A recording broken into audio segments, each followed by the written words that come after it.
네, 우리들 오랜만에 문학촌 대청마루에 모였네요. 여기까지 오시면서 보셨던 꽃 이름들 한번 기억해 보세요. 오늘 아침 보았던 꽃. 산딸나무꽃, 엉겅키. 엉겅퀴꽃, 또 줄장미? 줄장미가 요즘 한창 향기롭죠. 네. 또 작약, 작약 있고요. 장구채. 장구채 있고요. 금계화. 금계화 있고요. 금계화요? 금계국이야? 금계. 금계화 또는 뭐 금계국 다 비슷한 것 같은데 여기까지 오시면서 여러분들이 결국은 5월에서 6월로 가는 그 중간 그 꽃들을 보셨고 오늘 우리가 읽어야 할 작품은 동백꽃이에요. 동백꽃은 우리나라에서 봄이면은 제일 먼저 피는 꽃. 동백꽃이 필 때 함께 피는 꽃들. 산수유. 산수유하고 또 계산이 동백꽃하고는 어떤 차이가 있나요? 수피가 달라요.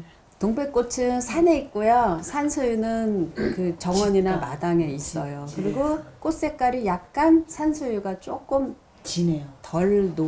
연한 덜 노랑이에요. 근데 우리들 보통 보았을 때는 동백꽃이나 산수유 구분하기 힘들거든요. 그죠? 예.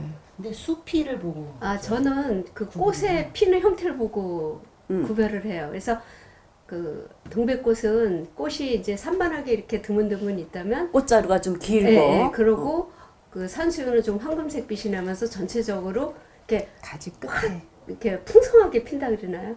그런 차이? 근데 구분하기 가장 쉬운 거는 냄새 맡아보면 되잖아. 모를 때는 냄새를 맡아봐야 근데 이제 되죠. 멀리서 봤다라고 쳤을 산수유도 향기가 있긴 하지만은 좀 연하다면은 맞아. 동백꽃의 경우에는 말 그대로 알싸해요. 딴 걸로 표현이 안 돼요.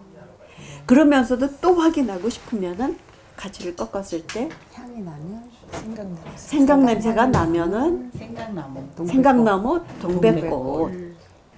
네, 오늘 우리들이 함께 읽고 얘기할 작품이 김유정의 동백꽃이에요.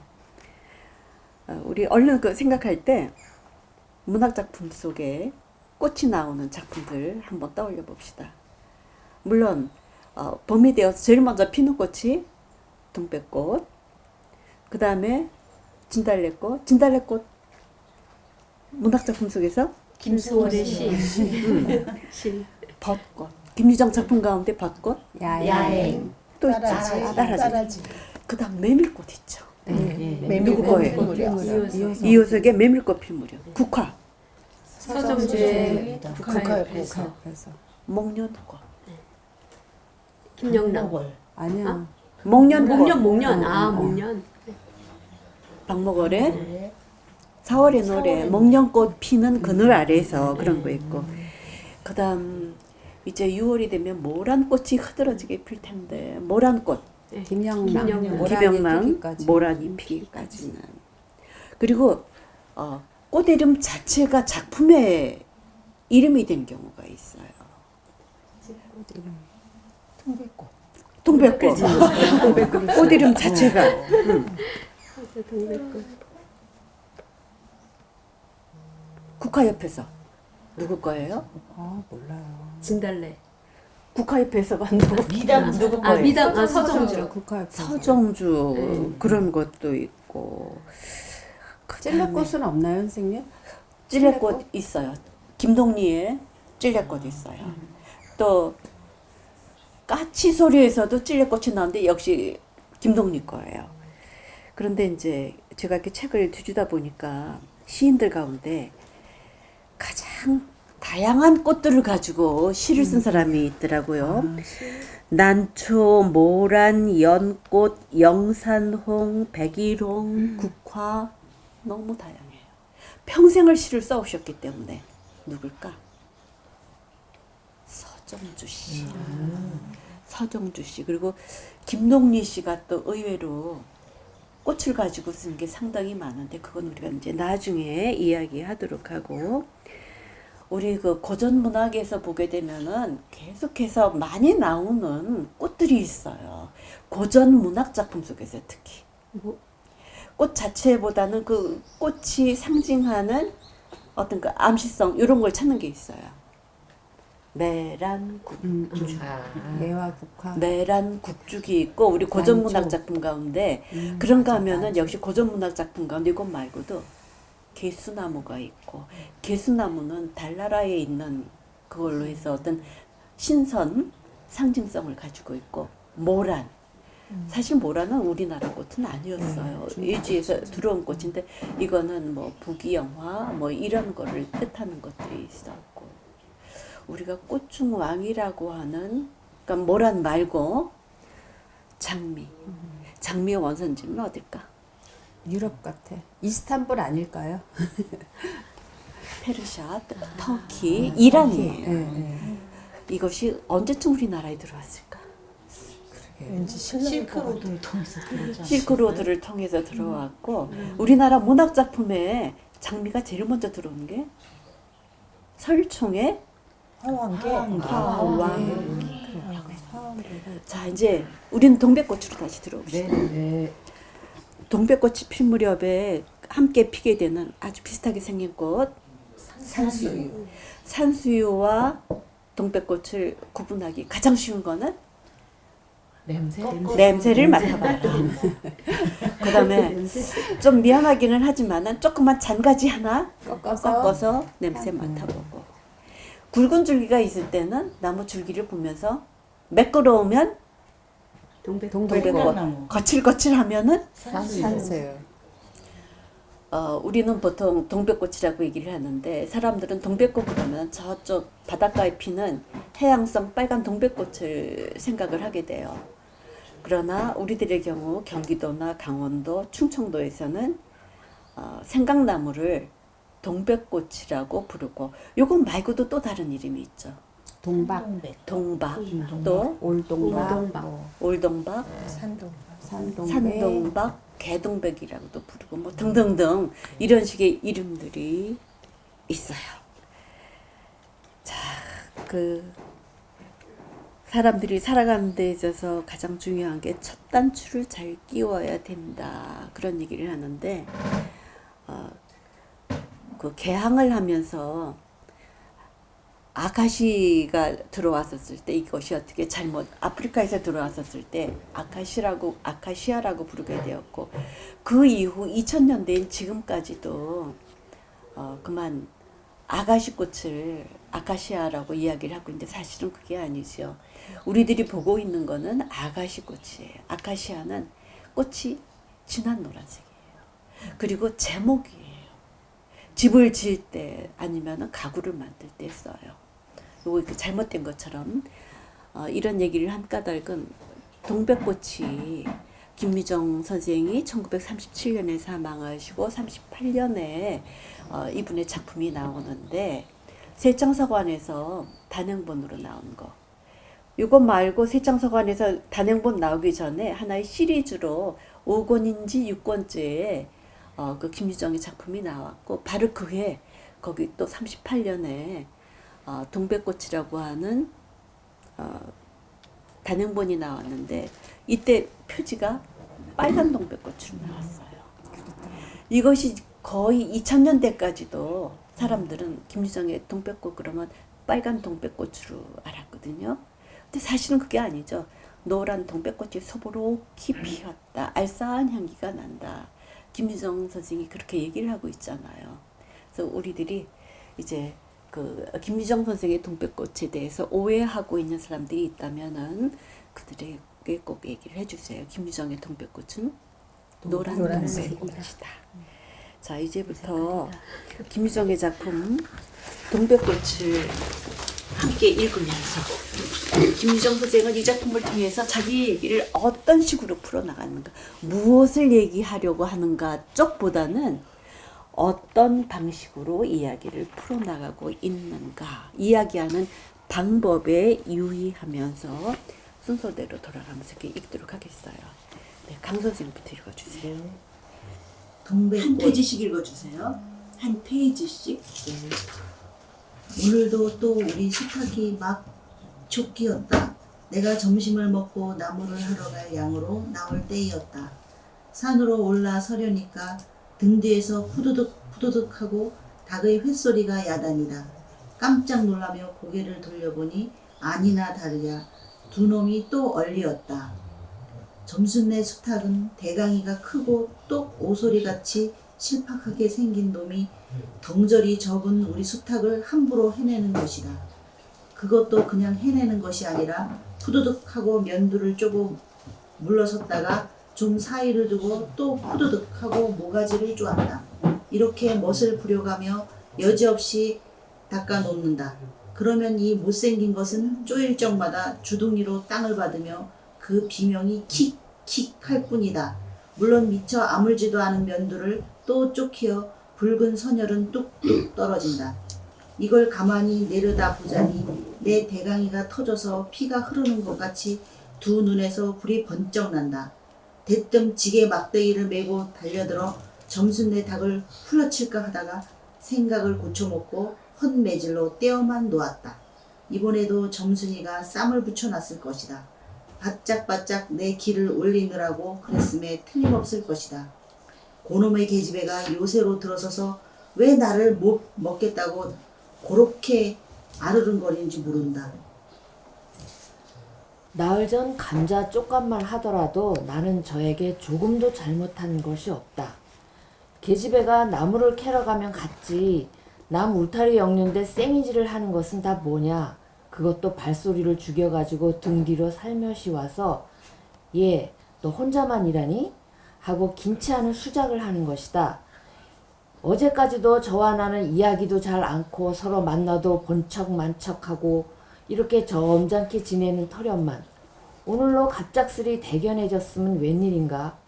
항차 망하지만한 계집애가 남 일하는 놈 보고 그럼 혼자 하지 때로 하디? 내가 이렇게 내 배 앓는 소리를 하니까 너 일하기 좋니? 또는 한여름이나 되거든 하지 벌써 울타리를 하니? 잔소리를 두루 늘어놓다가 남이 들을까봐 손으로 입을 틀어막고는 그 속에서 깔깔대인다. 별로 웃을 것도 없는데 날씨가 풀리더니 이놈의 계집애가 미쳤나 하고 의심하였다. 게다가 조금 뒤에는 제 집게를 할끔할끔 돌아보더니 행주 치마의 속으로 꼈던 바른 손을 뽑아서 나의 턱 밑으로 부쑥 내미는 것이다. 언제 구웠는지 아직도 더운 김이 회 끼치는 굵은 감자 3개가 손에 뿌듯이 쥐었다. 너 집엔 이거 없지? 하고 생색내는 큰 소리를 하고는 제가 준 것을 남이 알면은 큰일 날 테니 여기서 얼른 먹어버리란다.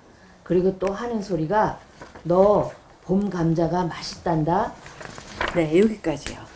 여기까지 읽으면서 소리내서 이렇게 읽으면서 다른 소설에서 읽었을 때하고는 어떤 좀 차이가 느껴지지 않나요? 내가 나 얘기도 하고 점순이 얘기도 하고 있으니까 이건 뭐 누구나 보면은 1인칭 소설이다. 이거는 알고 있어요. 이거는 알고 있는데 이렇게 쭉 읽다가 보면은 왜 소설이라고 하는 건 이야기이기 때문에 그 이야기라고 하는 거는 대화도 들어가고 대화 사이를 이어주는 것을 우리가 지문이라 그러죠. 네. 근데 지문에서 사용하는 말이나 대화에서 사용하는 말이 우리들이 종래 읽어왔었던 소설하고 어떤 차이점이 있다면은 사투리? 예, 우리 일상생활에서 쓰고 있는 언어 그냥 쓰고 있었어요. 그냥 생활 언어예요. 그 옛날 시골 사람들이 쓰고 있는 그런 생활 언어가 쓰이고 있고 또 의사? 예, 의성어도 많이 들어가 있고 또 가로를 사용해서 뭔가를 설명하는 부분도 있어요. 대강이가 크고 네. 꼭 오소리 오소리가 같이 실박하게 생긴 놈이 뭐 이런 식으로 되어 있고 또 우리 일반적으로 소설 읽을 때 그 지문들이 되게 점잖죠. 대화의 경우에는 뭐 비속어도 들어가고 일상적인 여러 가지 언어가 들어가지만은 이 지문 읽다 보면은 이 사람이 누군가를 보면서 시부렁거리면서 우리 이런 거를 뭐라고 그러나요? 입에서 입으로 이렇게 막 구연체? 이야기를 하는 구연체라고 구연체. 구연체. 상대방을 보면서 상대방 눈치를 살살 보면서 지루해하지 않나? 재미있어 하나? 내 말에 동조하나? 이래갖고 쳐다보면서 막 얘기를 한다고요. 구연체라고 얘기를 해요. 그런데 우리 그 문학들 쭉 보게 되면 판소리 문학이라고 하는 거 들어보셨어요? 네. 사람들 쭉 모아놓고 판을 하나 만들어 놓고 소리하는 창자가 있고 그 옆에 북치는 고수가 있고 그러면은 그 소리하는 사람이 소리만 해요. 소리만 계속 노래만 하다 보면은 너무 피곤하니까 장면과 장면 사이를 이어주는 것이 안일이 우리가 안일이라고 부르죠. 안일이. 근데 그 안일이를 할 때 그 창자가 노래도 하고 설명도 할 때 관객들을 싹 보면서 그렇지 아니야 넌 알아 이런 식으로 얘기를 한다고요. 요와 비슷한 요런 분위기가 바로 이 사람 작품 속에 들어가 있는 거예요. 왜 어떻게 그런 그 판소리체 구연체가 김유정 작품에 들어가게 되었을까? 박록주의 영향. 녹주 때문이에요. 첫사랑 연인이 판소리 광대였어요.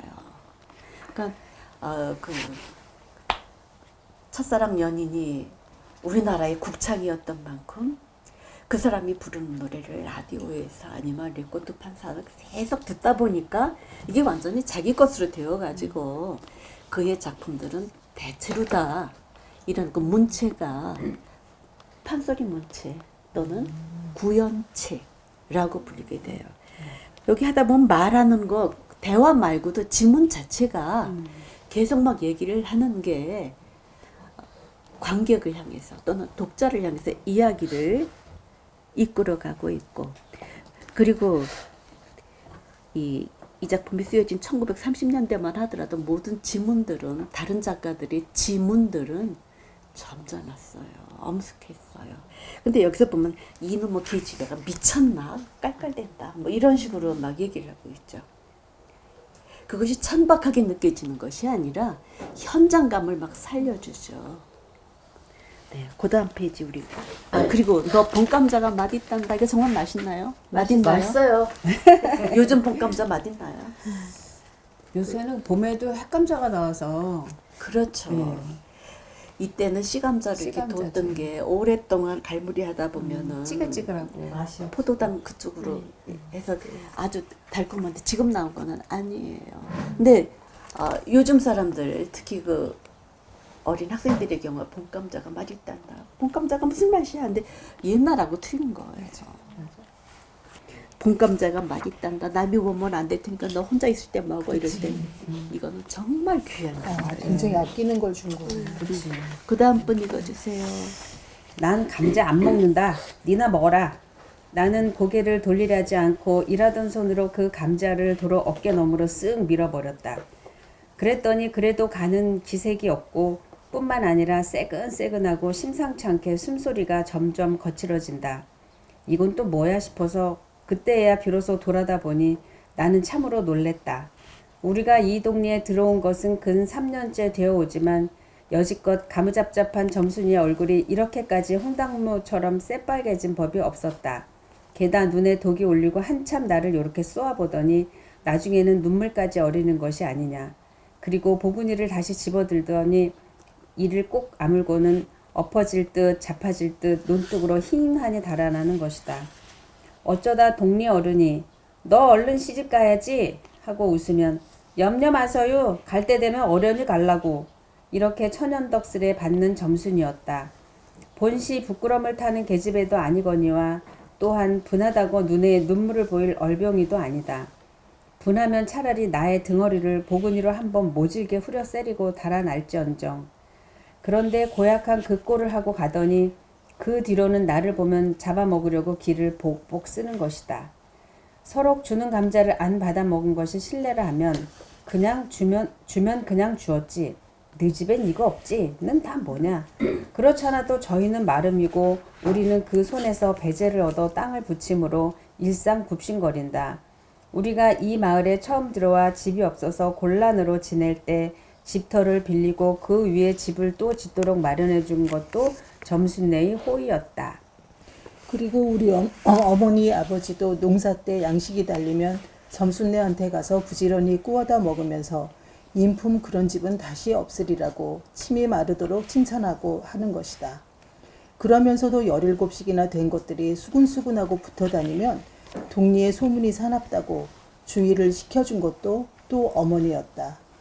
왜냐하면 내가 점순이하고 일을 저질렀다는 점순네가 노할 것이고 그러면 우리는 땅도 떨어지고 집도 내쫓기고 하지 않으면 안 되는 까닭이었다. 그런데 이놈의 계집애가 까닭 없이 기를 폭폭 쓰며 나를 말려 죽이려고 드는 것이다.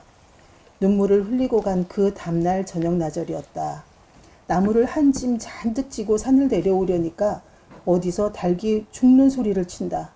이거 네 집에서 닭을 잡나? 하고 점순네 울 뒤로 돌아오다가 나는 그만 두 눈이 둥그랬다. 점순이가 제 집 봉당에 홀로 걸터 앉았는데 이게 치마 앞에다 우리 씨암탉을 꼭 붙들어 놓고는 이놈의 닭 죽어라 죽어라 요렇게 안팡스리 패주는 것이 아닌가?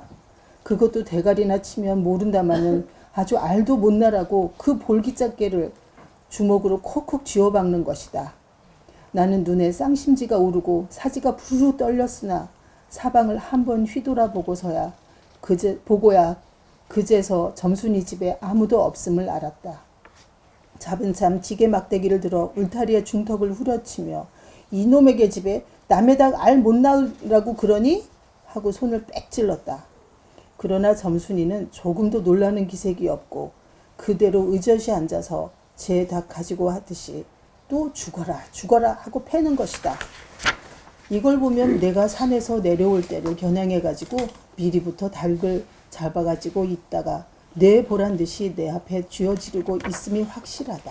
네, 여기까지 소설이라고 하는 건 이야기죠. 근데 그 이야기는 이야기하는 시간과 이야기 되어지는 시간이 있어요.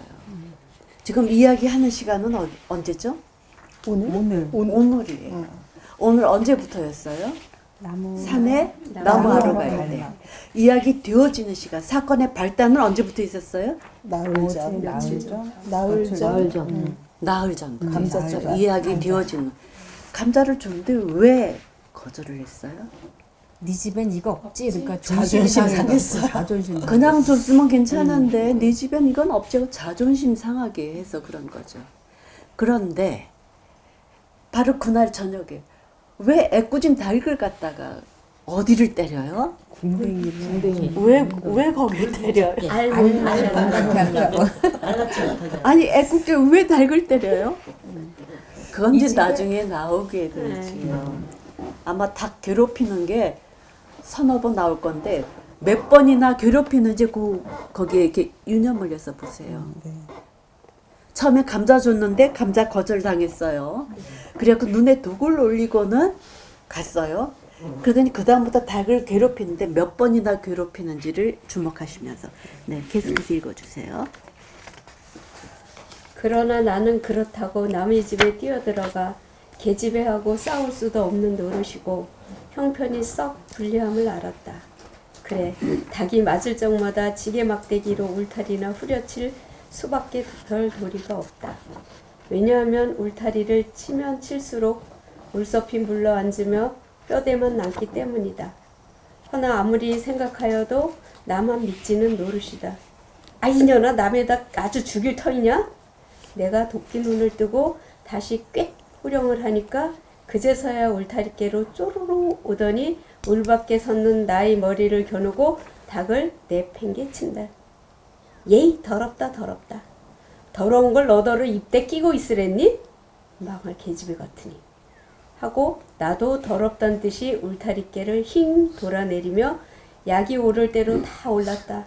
라고 하는 것은 암탉이 풍기는 서슬에 나의 이마빼기에다 물지똥을 찍 갈겼는데 그걸 본다면 알집만 터졌을 뿐 아니라 골병은 단단히 든 듯 싶다. 그리고 나의 등 뒤를 향하여 나에게 들릴락 말락한 음성으로 이 바보 녀석아, 너 베네병신이지? 그만도 좋으련만 예, 너 아버지가 고자라지? 뭐? 울 아버지가 그래 고자야? 할 양으로 열번거지가 나서 고개를 획 돌려 바라봤더니 그때까지 울타리 위로 나와 있어야 할 점순이의 대가리가 어디 갔는지 보이지를 않는다. 그러다가 돌아서서 오자면 아까의 한 욕을 울 밖으로 또 퍼붓는 것이다. 욕을 이토록 먹어가면서도 대거리를 한마디 못하는 걸 생각하니 돌뿌리에 채켜 발톱 밑이 터지는 것도 모를 만치 분하고 급기야는 두 눈에 눈물까지 불끈 내솟는다. 그러나 점순이의 침해는 이것뿐이 아니다. 그 다음 분. 사람들이 없으면 틈틈이 제 집 수탉을 몰고 와서 우리 수탉과 쌈을 붙여 놓는다. 제 집 수탉은 썩 험상궂게 생기고 쌈이라면 회를 치는 고로 의뢰이 이길 것을 알기 때문이다. 그래서 툭하면 우리 수탉이 면두며 눈깔이 피로 후두룩하게 되도록 해놓는다. 어떤 때에는 우리 수탉이 나오지를 않으니까 요놈의 계집애가 모이를 쥐고 와서 꼬연에다가 쌈을 붙인다. 이렇게 되면 나도 다른 배제를 차리지 않을 수 없다. 하루는 우리 수탉을 붙들어가지고 넌지시 장독계로 갔다. 쌈닭에게 고추장을 먹이면 병든 황소가 살모사를 먹고 용을 쓰는 것처럼 기운이 뻗친다 한다. 장독에서 고추장 한 접시를 떠서 닭의 주둥아리께로 들이밀고 먹여보았다. 닭도 고추장의 맛을 들렸는지 거스르지 않고 거진반 접시턱이나 곧잘 먹는다. 그리고 먹고 금세는 용을 못 쓸 터이므로 얼마쯤 기운이 돌도록 회 속에다가 가두어 두었다. 밭에 두어물 두어짐 전하고 나서 쉴 참에 그 닭을 안고 밖으로 나왔다.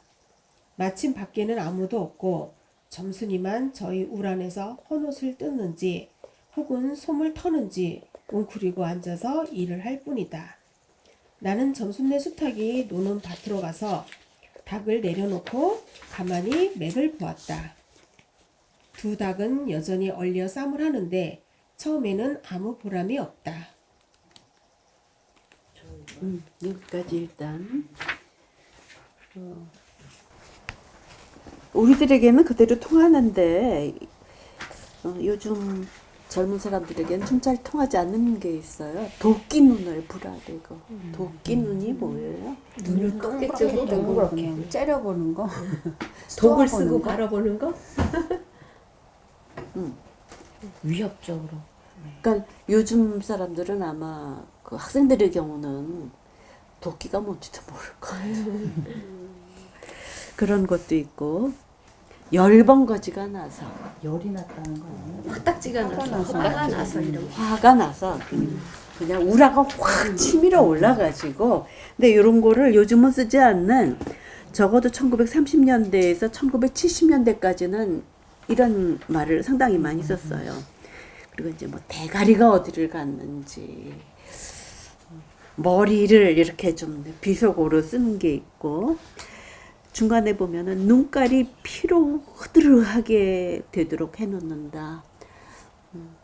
하여튼 점잖은 말은 아니에요. 점잖은 말은 아닌데 그때 당시 그 17, 18살짜리들이 보통 쓰는 1930년대에 흔히 이런 얘기를 했고 그 다음에 이제 금세는 용을 못 쓸 터이므로 용을 못 쓴다. 힘을 못 쓴다. 그 의원은 용한 의원이다. 용한 의원이다. 이때 용은 뭐예요?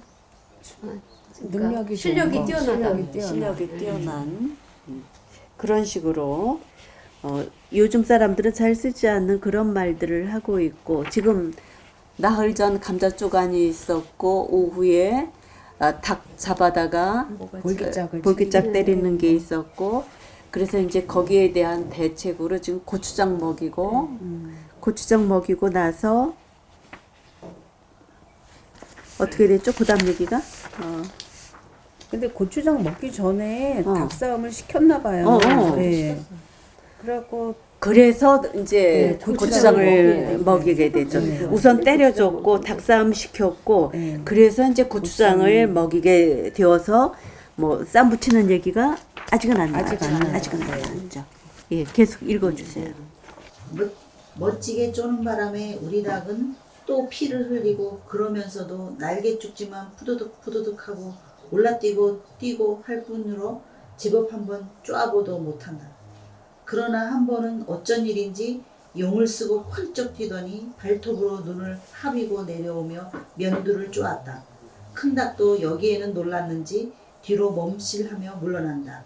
이 기회를 타서 작은 우리 수탉이 또 날쌔게 덤벼들어 다시 면두를 쪼니 그제서는 감때 사나운 그 대강이에서도 피가 흐르지 않을 수 없다. 옳다, 알았다. 고추장만 먹이면 되는구나 하고 나는 속으로 아주 징그러워 죽겠다. 그때에는 뜻밖에 내가 닭쌈을 붙여놓은데 놀라서 물밖으로 내다보고 섰던 점순이도 입맛이 쓴지 살을 찌푸렸다. 나는 두 손으로 볼기짝을 두드리며 연방 잘한다 잘한다 하고 신이 머리 끝까지 뻗치었다. 그러나 얼마 되지 않아서 나는 넋이 풀리어 기둥같이 묵묵히 서 있게 되었다. 왜냐면 큰 닭이 한번 쪼아긴 안가풀이로 호들갑스리 연거푸 쪼는 서슬에 우리 수탉은 찔끔 못하고 막 고른다. 이걸 보고서 이번에는 점순이가 깔깔거리고 되도록 이쪽에서 많이 들으라고 웃는 것이다. 나는 보다 못하야 덤벼들어서 우리 수탉을 붙들어 가지고 도로 집으로 들어왔다. 고추장을 좀 더 먹였더라면 좋았을걸. 너무 급하게 쌈을 붙인 것이 퍽 후회가 난다. 장독깨로 돌아와서 다시 통 밑에 고추장을 들여댔다. 흥분으로 말미암아 그런지 당최 먹질 않는다. 나는 할 일 없이 닭을 반드시 눕히고 그 입에다 걸른 물뿌리를 물렸다. 그리고 고추장 물을 타서 그 구멍으로 조금씩 들어 부었다. 닭은 좀 괴로운지 킥킥하고 재채기를 하는 모양이나 그러나 당장의 괴로움은 매일같이 피를 흘리는데 될 게 아니라 생각하였다. 그러나 한 두어 종지가량 고추장물을 먹이고 나서는 나는 그만 풀이 죽었다. 싱싱하던 닭이 왜 그런지 고개를 살며시 뒤틀고는 소나기서 삐뚤어지는 것이 아닌가. 아버지가 볼까 봐서 얼른 회에다 감추어 두었더니 오늘 아침에서야 겨우 정신이 든 모양 같다. 그랬던 걸 이렇게 오다 보니까 또 쌈을 붙여놨으니 이 망할 깨집애가 필연 우리 집에 아무도 없는 틈을 타서 제가 들어와 회에서 꺼내가지고 나간 것이 분명하다. 나는 다시 닭을 잡아다 가두고 염려는 스러우나 그렇다고 산으로 나무를 하러 가지 않을 수도 없는 형편이었다. 소나무 삭정이를 따며 가만히 생각해보니 암만 해도 고년의 목정이를 돌려놓고 싶다.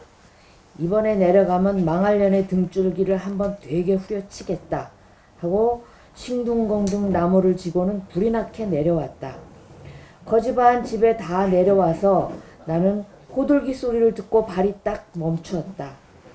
산기슭에 늘려있는 굵은 바위돌 틈에서 노란 동백꽃이 소복하니 깔렸다. 나는 그 틈에 끼어 앉아서 점순이가 능청승맞게실이 호들기를 불고 있는 것이다. 그보다 더 놀란 것은 그 앞에서 또 푸두둑 푸두둑 하고 들리는 닭의 햇소리다. 필연코 요년이 나의 약을 올리느라고 또 닭을 집어내다가 내가 내려올 길목에다 쌈을 시켜놓고 저는 그 앞에 앉아서 천연스레 호들기를 불고 있음에 틀림없으리라. 네, 여기까지는 뭐 어려운 부분들은 없는 것 같고 이 우리 사람 머리 두상 이거를 이렇게 속어로 한 거 뭐라고 표현을 하고 있나요? 대가리만 있는 것이 아니라 대강이도 있네요. 대강이도 있어요. 대가리, 대강이, 머리, 두상, 안가풀이. 안가품. 요즘 말로는 안가품이란 말도 있고 그다음에 여기를 뭐라고 얘기해요? 이거를 목을 모가지라고도 얘기하고 목쟁이라고도 이야기를 하고 요거는 또 뭐라고 얘기를 해요? 볼때기, 볼따구, 볼때기, 볼, 뺨 우리말들 하나의 대상인데 표현이 상당히 많죠. 근데 이분의 경우에는 고급한 말을 쓰는 것이 아니라 현실에 밀착한 생화로 17살짜리 그 꼬맹이들이 얘기할 만한 본범에서는 왜 장인장모 말 대신 맞아요. 빈부 빈모 이렇게 막 유식한 척을 했었는데 지금 여기에서는 17살짜리니까 만 나이로는 16살이에요. 두 남녀 주인공이. 걔네들이 쓰는 얘기예요. 그러니까 목쟁이, 고년이, 요년이 이런 식으로 얘기를 하고 있죠. 그 다음에 이제 제가 의심스러운 게 417페이지 밑에서 한 7, 8번째 줄. 산기슭에 늘려있는 굵은 바위돌 틈에서 노란 동백꽃이 소복하니 깔렸다. 소복하니 깔렸다. 도대체 몇 센치나 깔려야지만 소복하니 깔린 거예요. 거의 잔디 수준 아니라. 그렇게 소복하면 그렇게 생각하세요? 꽤 많이 근데 쌓였던. 근데 동백꽃 동백꽃이 숲에 확 그렇게 피면- 많이 떨어져요? 그렇지는 않죠. 아니 그렇게 많이 떨어. 아니 요즘 보게 되면은 이제 벚꽃 같은 것은 소복하게 쌓여요. 아카시아 꽃잎도 떨어지면은 여기저기에 쌓여요. 동백꽃도 그래요? 근데 그 시대에는 동백꽃이 많았던 게 아닐까요? 그래도 그렇게 쌓일 그래도 거예요. 얘가 왜냐면 그 위에서 마르는 거지 뭐 이렇게 근데 그 남쪽 동백꽃이 쭉 떨어져 갖고 꽃에 떨어지니까 밑이 소보록한데 이 노란 동백 생강나무는 그 위에서 말라서 떨어지기 때문에 밑에 소보록 깔릴 일은 없을 동백꽃 것 같아요. 폈을 때 어떻게 피었다 그랬죠? 소보록하니 피었다. 네. 그 꽃이 떨어졌는데 이렇게 두꺼워서 한 것이 아니라 하나의 그 과정적인 표현이랄까요? 네. 인생은 초로와 같다. 인생은 뭐 이렇게 이슬방과 같다. 그다음에 수염이 석자라도 정말 수염이 석자예요? 그게 아니잖아요. 그렇듯이 여기에서 동백꽃 노란 동백꽃이 소복하니 깔렸다 했을 때 몇 센티씩 된 게 아니라 그냥 깔린 거를 꽃 자체가 소복하게 핀 꽃이니까 그냥 소복하니 깔렸다 이렇게 얘기한 거예요. 정말 두께가 있이 소복한 그런 표현이 아니에요. 근데 요 표현을 읽을 때는 그 동백꽃이 소복하게 핀 그런 게 머릿속에 떠올라요. 저도 그렇게 그러니까 생각해요. 동백꽃은 그걸 해야지 이걸 두께로 네. 생각을 하지 네. 말고 소복히 피었다고 이미 앞에서 한번 얘기가 나왔었거든요. 그래서 저도 이거 읽을 때 소보록하니 피어 있는 모습을 생각했거든요. 그리고 이게 바위돌 틈에서 요때 필 때는 다른 초록이 보이질 않는데 요 노랗게 피니까 그런 것들이 좀 다문다문 좀 떨어져 그죠? 있는데 네. 왜 우리가 뭐 얘기할 때 꽃들이 지천으로 피었다. 이를지에 하늘천이거든. 하늘에 닿도록 피었다가 아니잖아요. 좀 김유정 작품이 다루고 있는 것이 지역에서 어떤 향토성을 살리면서 옛 어른들 쓰시던 그런 그 표현들 현대적인 표현이 아니에요. 옛날식의 표현을 하다 보니까 그냥 소보록하니 깔렸다. 그냥 다문다 소보록하게 핀 꽃이 다문 좀 떨어진 것을 이렇게 표현을 했을 뿐이에요. 선생님, 저는 작년에 실내 이야기 때 이렇게 걸을 때 진짜 동백꽃이 활짝 폈을 때 한번 걸은 적이 있는데 정말 이렇게 산에서 이렇게 걷는 길 옆으로 보니까 정말 너무 소복하게 멋있는 거예요. 이거를 딱 읽으면서 느꼈어. 그게 딱 그러니까 떠올랐어요. 선생님의 경우는 지금 위에 피어 있는 얘기인데 여기는 그쵸? 지금 떨어져 네, 있는. 네, 네. 근데 위에서 내려다보면서 밑으로 이렇게 피어 그럴 있으니까 수 있겠다. 그 모습을 딱 네, 연상, 그 근데 모습이 연상돼. 지금 여기에서는 바위 틈에서 깔리었다. 깔렸다.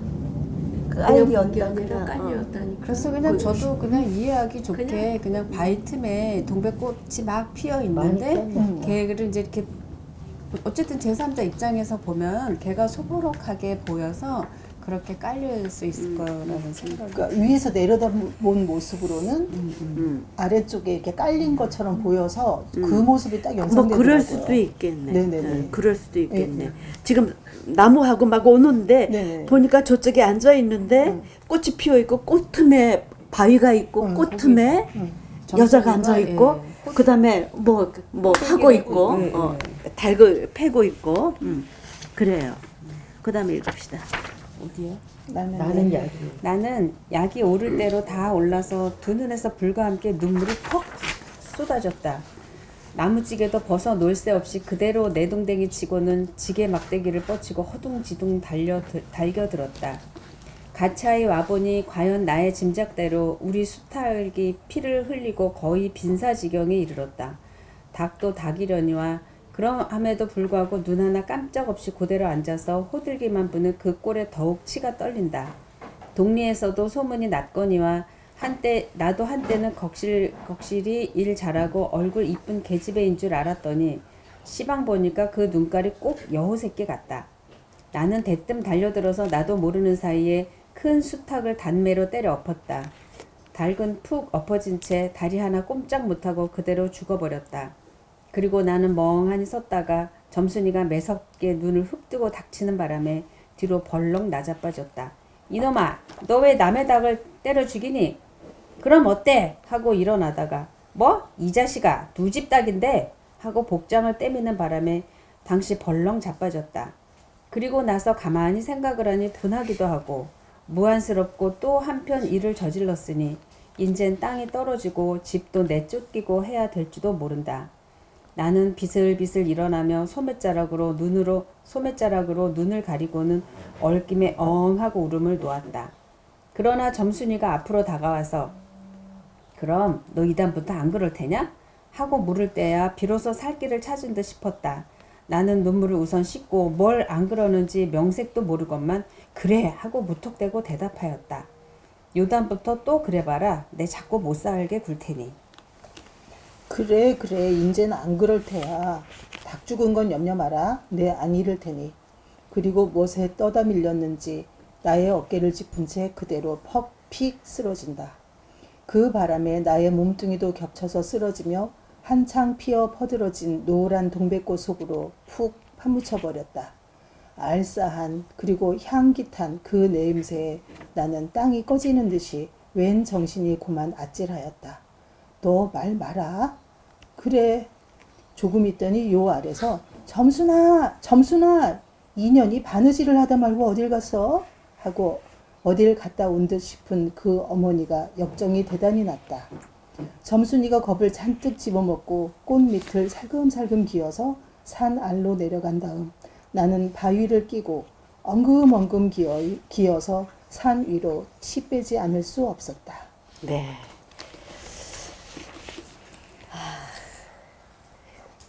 호들기는 뭐예요? 버들피리? 버드나무. 버들피리는 어떻게 만들어요? 버드나무가 봄에 이제 물을 먹으면 얘가 뭐 물관 채관 이런 데쯤도 물이 올라가면 그 속하고 버드나무 껍데기하고 약간 공간이 생기는지 얘를 가지를 잘라서 돌돌돌돌 비벼갖고 하면 그 속이 쏙 나와요. 그럼 그 껍데기 나와 있는 그 통으로 이렇게 부르면 소리가 나는데 음악이 되는지는 모르겠어요. 삑삑 소리는 냈던 것 같아요. 그 419페이지 보게 되면은 알싸한 그리고 향긋한 그 냄새에 나는 땅이 꺼진 듯이 웬 정신이 그만 아찔하였다. 알싸한 향기는 생강남 향. 동백꽃. 향깃한 그 냄새는 점순이의 향기 아닐까요? 천을 향기. 그죠? 예. 점순이 점순이의 향기 같아요. 16살짜리들이 처음으로 접촉이 되었으니까 너무 그냥 정신이 없는 거죠. 근데 점순이가 왜 키도 좀 큼직하고 성격도 걱실걱실하고 일도 잘하고 그러는데 왜 점순이를 감싸줬을 때는 이제 자존심 상해서 그랬고 왜 계속해서 닭싸움을 걸어온 거예요? 몇 번이나 걸어왔어요, 닭싸움? 닭싸움을 걸어야지만 이 남자애가 응대를 해주니까 자꾸 관심을 관심을 갖고 그러는 거야. 관심 끌려고 그렇죠, 그러는 그렇죠. 거고 몇 번 정도? 세 번. 우리 옛날부터 뭐 아마 3-4번 똑같은 일이 반복이에요. 그러니까 우리 읽는 사람은 모르고 읽었는데 어쨌든 기분이 좋고 기억이 잘 돼요. 우리 옛날부터 저는 3-4번 모든 사건이. 근데 성경에서도 모든 사건들이 한 번에 끝나는 게 아니라 중요한 일은 3번씩 반복이 된대요. 그래서 동양과 서양을 막론하고 중요한 일이 있을 때는 3-4번 그래야지만 기억하기가 좋고 기억하기 좋다는 것은 바로 공감하기가 좋다는 거지요. 그런 얘기고 그 다음에 이제 왜 울음을 엉하고 울어? 뭐지? 쫓겨나야 되잖아. 지보자 시대니까. 땅도 떨어지고 집도 내쫓기고. 그건 나중에 얘기가 우선은 무한하고 무한해. 너무 당황했어요. 화가 나고 무한하니까. 그리고 이제 그 이유를 굳이 따지자면 누구는 마름의 딸이고 나는 소장농이고 이 마을에 언제 들어왔어요? 3년 전. 4년 전도 아니고 3년 전이에요. 하여튼 3년 만에 삼자하고 쫓겨나니까. 관련이 많이 돼요. 우리가 김유정의 또 다른 작품들도 이렇게 읽다 보면은 3번씩 반복되는 게 많아요. 그걸 우연의 일치는 아닌 것 같아요. 그냥 본능적으로 이렇게 체득화된 것 같아요. 김유정 속에는. 그래서 3년 전에 들어왔는데 그때 이렇게 저렇게 해줬었고 그런데 오늘 와서 이렇게 되니까 무한한 데다가 왕 하고 울었고 너 이제 뭐 말 마라 내 말 잘 들을 거야 그랬을 때 알았어 뭔지는 모르지만 그 얘기했는데 진짜 뭔지 몰랐을까? 진짜 몰랐을까? 알면서도 몰라 챙기죠. 알고 있어요. 가정도 알았을 것 같아. 점순이가 자기한테 관심이 있었다는 거를. 근데 이제 엄마가 하지 말라고 하니까 쫓겨날까봐 안 했는데. 그런 것도 있으면서 속으로 조금만 더, 조금만 더, 조금만 더. 밀당 요즘 말로. 밀당? 왜 이렇게 조금만 더, 조금만 더, 조금만 더. 요 표현이 있는 작품 있죠. 김유정 작품 가운데. 산골에서 이쁜이가 사방님 이끌 때 맞아. 아닌 척하면서 조금만 더, 조금만 더 마음속으로는. 맞아. 여기서도 이 남자가 표현을 안 했지만 정순이가 조금만 더, 조금만 더. 네가 나한테 그러는 건 이런 거지. 뭐 이런 등등등. 자 여기서 보게 되면은 어떻든 16살 난 어린 것들이 첫사랑에 눈뜨게 되는 그런 이야기예요. 그런 이야기고 점순이로 친다면은 조숙하지 남자보다는 남자는 조금 얼뛰죠. 좀 남자는 얼뛰고 좀 조숙하고 이른바 사랑의 고백을 했는데 그거를 박자를 잘 못 맞췄다가 나중에 결국 의항하고 남자 치면 좀 구기면서 했고 그걸 또 점순이가 달래주고 그래서 이제 철이 들었나 보다 했더니 그 다음에 보니까 또 재밌지. 인연이 어디로 갔어 했더니 여자는 아래로 내려가고 나는 겁이 나서 산 위로 엉금엉금 기어 올라가. 이 작품하고 연관되는 작품들 뭐 없을까요? 막 처음 이성에 대해서 눈 뜨는 사랑에 대해서 눈 뜨는 사람들. 소나기. 소나기에서 특히 어떤 장면 같아요?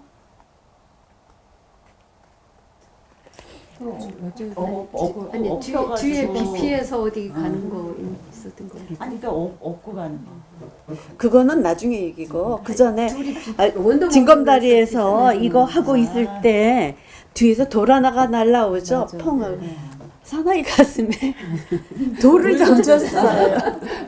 이 작품에서는 감자를 던졌는데 거절을 했고 그 작품에서 근데 걔네들은 국민학교 2학년 3학년짜리들이에요. 10살 안팎이지만 어떻든 이 여자아이가 먼저 돌 하나 던졌어요. 그리고 이제 뭐 손 붙잡고 어디 갔다가 뭐 이렇게 뭐라 그러니 무릎 까지고 근데 사실은 그 작품은 저학년에 실리면 안 되는 작품이거든. 왜냐하면은 지금은 안 실리는 것 같아. 옛날에 중학교 1학년이니까 2학년 책이 실렸는데 너무 조숙한 거야. 돌이 날아왔는데 얘가 코피 흘리잖아. 돌 맞아서 코피 흘리는 것도 아니고 밤새워서 공부해서 코피 흘리는 것도 아니야. 여자의 관심에 표현을 받게 되니까 여기에 대한 정신적인 쇼크가 코피를 흘려요. 거기 코피 흘리는 장면 나와요. 그 다음에 둘이 손 붙잡고 멀리 나가가지고 왜 이렇게 무릎 까졌을 때 이거 피 나오잖아. 그래서 이 피가 상당히 상징적이에요. 그래서 그거를 어린 아동들에겐 설명해 주기가 좀 힘들어요. 그리고 그 소나기가 언제 내렸어요? 우린 소나기 그럼 보통 김유정의 소나기는 삼복더위 중에 내리잖아. 여기는 아니에요. 추울 때 가을에 내렸어요. 그것도 그래서 병이 늦가을이에요. 걸렸잖아. 예. 폐렴이 걸렸나 그죠? 늦가을에 내린 소나기예요. 죽음의 이미지가 이미 와 있는 거예요. 그래서 소년 소녀들에게 이성에 대한 눈 뜨면서 늦가을이면서 그들의 행복한 시기가 곧 끝나게 되리라고 하는 게 병아리들이 있는데 위에서 무슨 솔개는 그 병아리 천적이 솔개예요. 죽음의 이미지예요. 그런가 하면은 그 늦가을에 수수깡들 이렇게 되어 있고 그다음에 허수아비 죽음의 이미지라고. 그래서 작가가 그걸 알아서 일을 썼느냐? 본능적으로 쓴 거예요. 우리 보통 사람들보다는 그들은 본능적으로 너무나도 예민한 사람들이거든. 그렇게 해서 썼는데 이거는 불행으로 끝날 수밖에 없는 겨울의 이미지가 계속 있는 건데 어떻든 이성에 대해서 처음 눈뜨는 돌을 던졌다는 거. 여기서는 조금 얘네들은 학교 가고 이런 얘기 없잖아. 그런 거 없이 15, 16 되어가지고 그냥 봄이 되니까 뭔가 막 사랑하고 싶고 사랑받고 싶고 그것이 감자로 거절당하니까는 닭싸움으로 그 다음에 꽃은 핀 데서 여자가 적극적으로 남자에게 탁 함으로써 안기면서 알싸한 그리고 향기에 정신이 없어졌다. 해서는 안 될 짓을 저질렀다는 걸 알아요. 한 사람은 산 아래를 한 사람은 산 위로 치 빼는 사랑에 대한 눈뜨는 요거하고 또 조금 비슷한 것으로 나이가 조금 더 되지만은 알퐁스도데의 별이라고 하는 것을 보게 되면 스테파네트가 너네들은 뭐 하면 뭐 한다지. 그러니까 자기도 모르게 막 얘기를 던지는데 이 가스물의 이 청년의 경우에는 막 가슴이 설레고 어쩌고 어떻든 첫사랑에 대해서 처음 눈을 뜨게 된다는 것에서는 서로 비슷한 거예요. 그래서 우리가 이제 작품을 읽으면서 이거하고 비슷한 게 뭐가 있을까 이런 걸 생각을 하면서 작품을 읽으면 더 재미있게 될 거예요. 그래서 이 작품을 가지고 무리하게 가진 자와 갖지 못한 자의 갈등이다 이렇게 보는 사람도 있는데 그리고 뭐 면장이었나 구장이었나 그거는 저쪽에 이제 본봄에서 나오지. 하여튼 뭐 마름의 아들과 마름의 딸과 소장농의 아들 사이에 이루어질 수 없는 뭐 계급 갈등, 빈부 유천 뭐 하여튼 그런 식으로 얘기를 하는데 그거는 좀 너무 좀 심한 것 같고 저는 그냥 사랑에 대해서 눈뜨는 15, 16살 처녀 총각의 그 심리 상황을 그린 작품이다. 이렇게 때는 봄이고 나이는 그런 거고 그리고 이제 뭐 그 감자 갖다 준 게 언제예요? 대개 오전 중인 것 같아. 그러니까 오후에 닭 때려주는 거. 그 다음에 산에 나무하러 갔다 온 건 낮에 이루어진 거고. 그래서 모든 것이 이렇게 해피엔딩으로 저는 끝날 것 같아요. 요즘마다 썸 탔어. 썸 탔어요. 이렇게 해서 이제 청소년들에 대한 거를 읽었고 다음엔 또 조금 계절이 6월로 가지만은 따라지에서는 20살 그 정도 20대의 젊은이들이 느끼는 어떤 거 이런 걸 다루고 있는 따라지를 읽어보도록 합시다. 수고들 많으셨습니다. 감사합니다.